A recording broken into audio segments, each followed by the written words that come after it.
Welcome to another Leadership Conversation hosted by the Center for Executive Succession at the Darla Moore School of Business. I'm your host, Anthony Nyberg, and today we are speaking with 2024 Leadership Legacy Award winner Craig Arnold, the chairman and CEO of Eaton. Eaton is a $20 billion global power management company that has over 96,000 employees and sales in more than 175 countries. Craig is also the lead director for Medtronic and a director for the Business Roundtable, where he also serves on the group's Special Committee for Racial Equity and Justice. He is a member of the Business Council and serves on the advisory board of the Salvation Army of Greater Cleveland and sits on the boards of Greater Cleveland Partnership and the United Way of Greater Cleveland.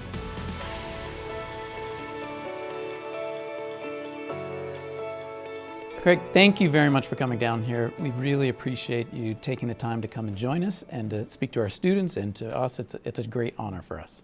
And it's a pleasure to be here. So I really appreciate the award, the recognition, and it's great to be with you back on campus. It's been a long time for me. Well, welcome back. So companies and boards are spending, it seems like, a lot more time talking about culture these days. Can you share with us, if you agree, and is that something that's really important for Eaton and for your board and you and personally, and what that even means to you? You know, what I'd say is that I think companies have always talked about culture, and culture has always been important in the context of companies and corporations. You know, I think what's changed is, in today's environment, how do you define what the right culture is? And society is today, bifurcated a bit around, what constitutes a good culture or a bad culture. But I think culture has always been something that's important and something that companies have always paid attention to. I mean, if you think about today, the primary role of the CEO of any company is to establish the culture. When I became CEO of Eaton, some just over 8 years ago, the first thing I did was to take time with my senior leadership team and talk about the culture of the company. We had a great culture. We had to make some fine-tuning changes to the culture, but it was the very first thing that I took on as the incoming CEO of the company to make sure that we had the culture that we wanted. So we simplified some things to make it accessible to people so that everybody could articulate it. We did some things to make it what we call operationalizing it, so that it wasn't just words and PowerPoints. How do you make it live within the organization in terms of the way you think about how do you recruit, how do you develop, how do you train, promote people inside the organization. But yeah, culture is the most important thing that we have the responsibility for as leaders of an organization. And I always think about it as it's kind of the personality of a company. It's this hidden thread that runs through everything that companies do in the form of decisions that they make and the way they behave, even when the leadership is not in the room. And so it's absolutely critical, and I'd say the most important thing that we have a responsibility for. So as the CEO, what are some of the levers that you pull or do that help to develop that culture, or conversely, maybe not as successful CEOs do that may hinder it? No, I think the key is to make it, as I talked about, making it accessible. So if you think about, this university or any institution, you say, what is the culture? And if you lined up 100 people in the room and you said, define the culture of the company, how many people could actually identify what it is and get it right? And so one of the things that we did from the very beginning said, I want to be able to define the culture in 6 adjectives. I want it to be simple. Right? Because if it's simple and it's easily rememberable, then I have a great chance of ensuring that I can operationalize it in the way we run the company and make it accessible for everybody. So we said, we want to do it in 6 words. 6 words. And so we said, we want the culture to be ethical. We want it to be passionate. We want it to be accountable. We want it to be transparent. We want it to be efficient. And we want it to be learning. So that's the way we decided to define the culture of the company. But it's not just that you define it, then you have to figure out how do you operationalize it? How do you make sure that it's living, breathing within the organization? And so every year, every employee, they evaluate themselves against this criteria, these 6 words. Every leader evaluates them, and it's embedded into how do we recruit, train, and develop and promote people inside the company. So you got to operationalize it. And you've talked about how important it is for the leader. How about for the board of directors? Do they have a role in the organization's culture and supporting it, helping it, defining it? Absolutely. As we developed these kind of 6 adjectives that define the culture, the first thing we did was sit down with the board and get the board's concurrence and buy-in, because the board owns culture. They have a fiduciary responsibility from where they sit to have an oversight of the culture of an organization. And so without a doubt, boards have a real hand in, they're not obviously running the day-to-day company, but they have a real hand in ensuring that the culture that you talk about inside of the company is actually consistent with the things that you're measuring, how you evaluate people, how you compensate people, and the things that they have purview over. Now, we hear from a lot of great companies the importance of having as wide a group of potential customers as well as a wide group as possible of potential employees to service those customers. But the world is a little more tense when we use words like diversity, et cetera. But what should companies be doing to really make sure that they are bringing in the greatest group of potential employees as possible?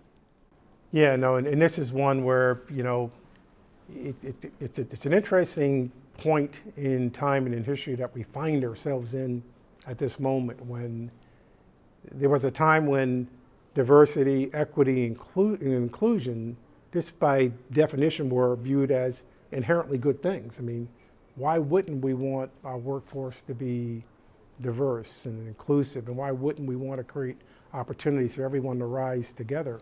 And these things at one point were just inherently good things, and everybody should aspire to them. And I remember, you know, there was a day when the term woke meant a good thing, and today people use it as a derogatory term to identify a group of people who have you know, become excessive in their views of the world.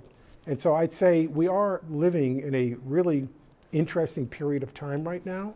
I do think, by the way, that this whole argument around D&I really loses sight of how we got here in the first place. So I'd go back to a couple of first principles, one of which is, you know, when did the world become unbiased? You know, when did we all of a sudden, as, you know, the imperfect human beings that we are, get to the point where we're all capable now of making completely unbiased decisions that are not influenced by our upbringing and our background? I think that's a failed notion. We're all biased. If we're human beings, we're biased. We bring our own baggage and biases to the decision-making processes that we make. And so, you know, DE&I has helped try to tilt the field in favor of leveling, you know, and accounting for biases that we all have. You know, it's interesting in universities, the debates that are happening right now around admissions policies. And, you know, it's a great logical argument that admission should be 100% fact-based. You know, why should we possibly accept a B student, you know, over an A student? You know, it's not fair, right? Well, you know, the question I ask of those espousing that point of view is that, when did it become fair? When did it become fair when all of a sudden every one of these students should be judged simply on the back of their academic scores? It hasn't been fair for the first 18 years of the student's life, but now they arrive at the doorsteps of the university, and it should all be fair. It wasn't fair in terms of their educational opportunities when they were growing up, or the communities that they lived in, or the socioeconomic environment that they grew up in. That wasn't fair.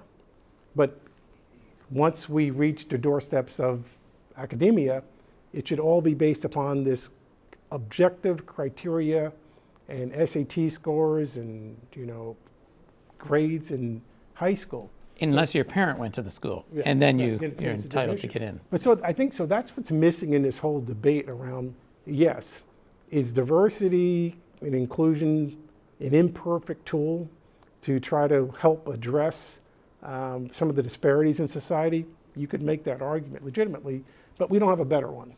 And the alternative is to go backwards in the form of, continuing to drive an increasing wedge in society, and that doesn't help any of us. Switching gears entirely to thinking about leadership, what do you think of as someone who clearly is a leader and a really successful one? What do you think leadership is? I mean, leadership is a lot of things. I mean, I'd say that, embedded in the word is followership. And so you can't be a leader unless someone follows. And so I think what you'd see in, over, many different industries and fields and practices, that leaders have a way of getting people to follow them.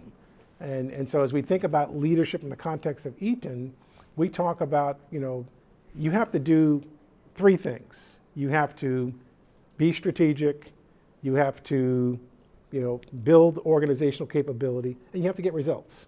Those are things that you have to do, kind of pass muster inside of our company in terms of, delivering the things that we expect you to deliver as a leader.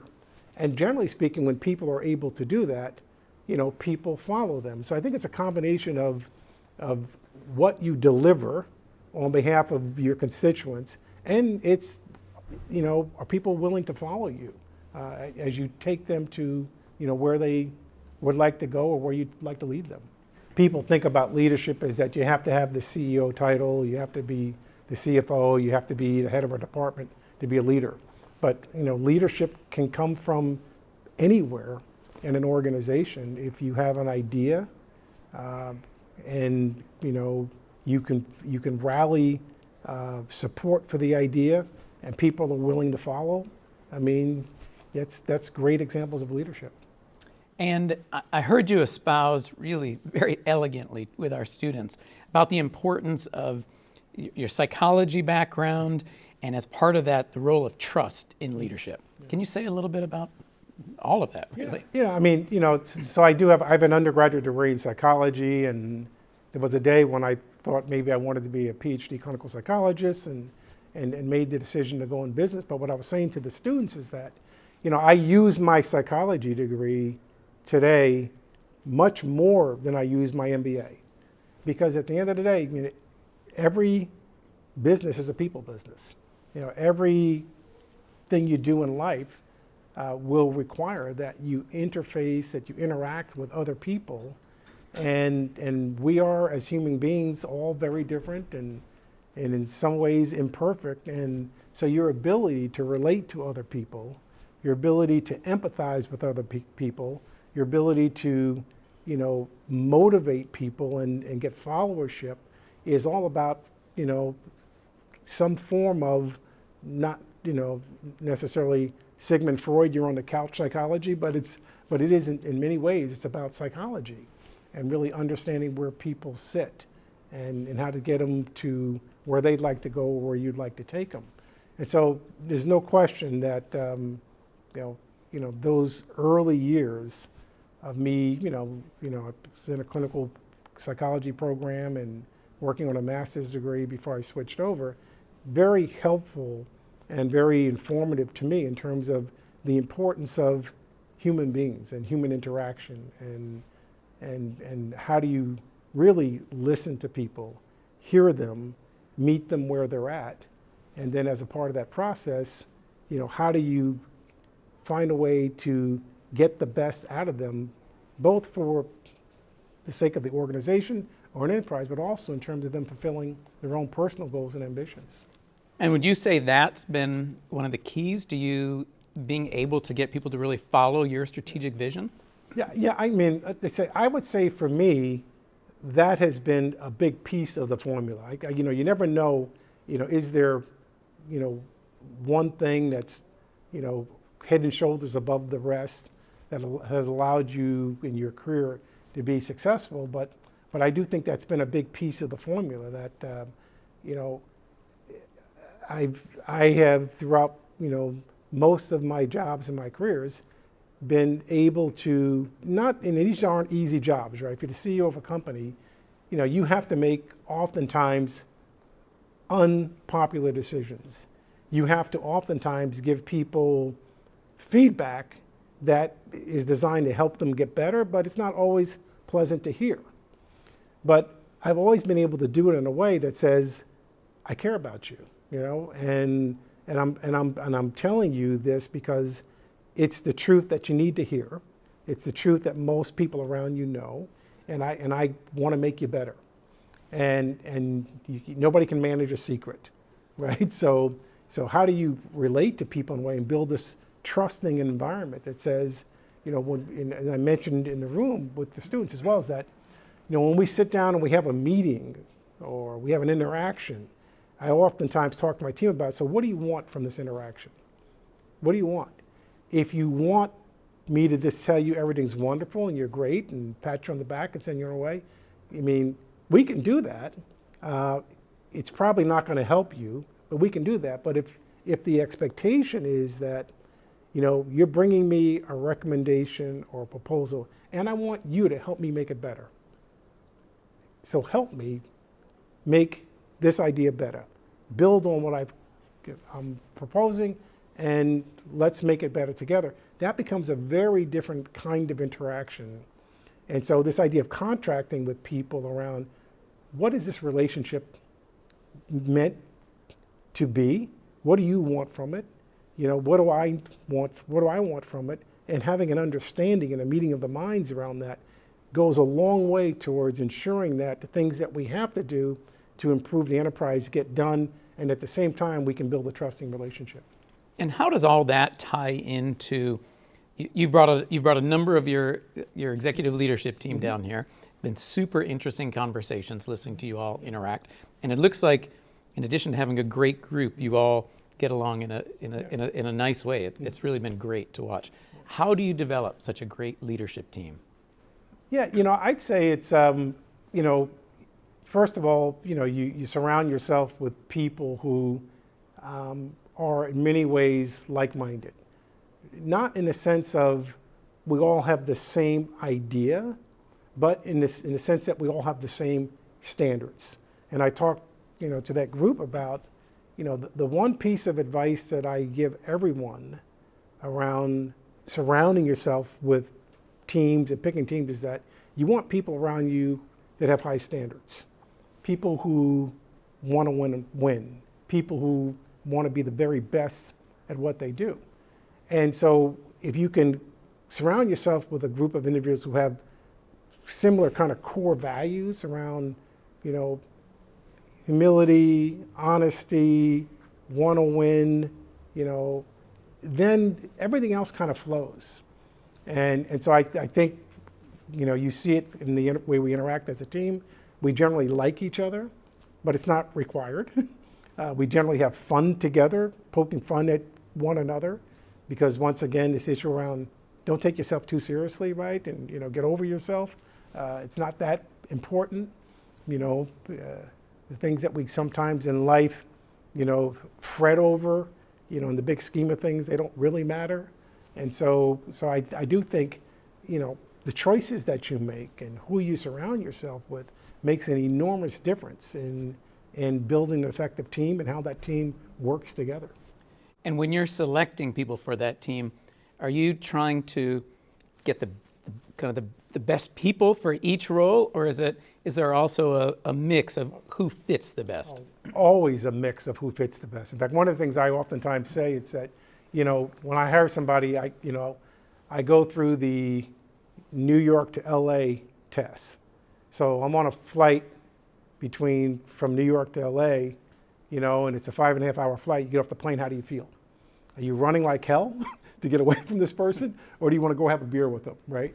And so I do think that chemistry is an important piece of, the decision process, because, what you find in life is that there's a lot of smart people in the world, there's a lot of capable people in the world, but there is no substitute for the synergistic effect of teams that work effectively together. And so we spend a lot of time on, is this person going to be a fit within the team? Now, Your successor is going to start in June of 2025. Yes. And by all accounts, it seems that you have managed this succession process quite brilliantly. What do you attribute this to? Yeah, the first thing I would say, I take issue with the statement because it's too early, right? So what I would tell you today, the ultimate measure of, the effectiveness of the pick becomes how the company is performing multiple years into the succession process. To date, we had a very thoughtful process led by our board where we were very clear. We started early, 3 years ago. We were very clear around, what the requirements are from the board perspective. We were very clear about, getting input from the organization around what leadership skills they thought were important in the next leader of Eaton. We had a couple of internal candidates who both had development plans that both of them worked very diligently. And from that, we came to a decision that was a decision that was supported both well internally and also externally, because we made sure that the external community, the shareholder base, understood both of these individuals, what their backgrounds and skill sets was, so they were perfectly comfortable with either one of the two candidates when we made the final decision. And so we are in the, this phase of great process, support your decision. The ultimate test will be how well, the company performs, multiple years into the transition. So. And finally, because here at the Center for Executive Succession, we're deeply ingrained with CHROs in particular. Sure. Can you share a little bit about what you see as the role of HR in helping drive business success?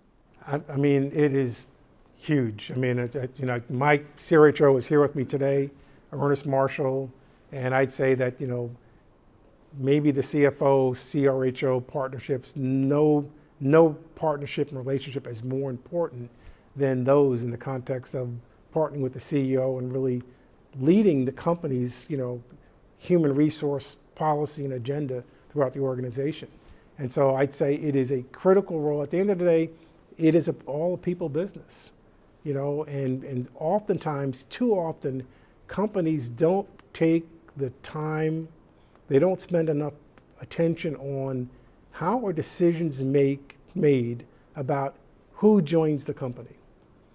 Too frequently organizations, they're hiring the resume. This person has the right set of experiences. So, and they're hiring for today's job. They're not necessarily hiring for the potential of what this person can do.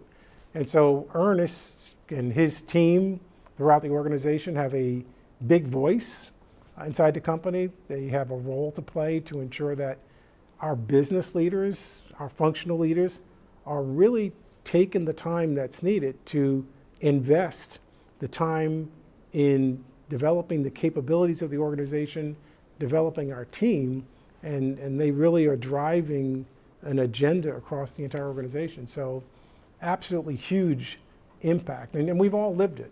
I mean, we've all had situations in our career where we make a bad hire. The person is not a good cultural fit.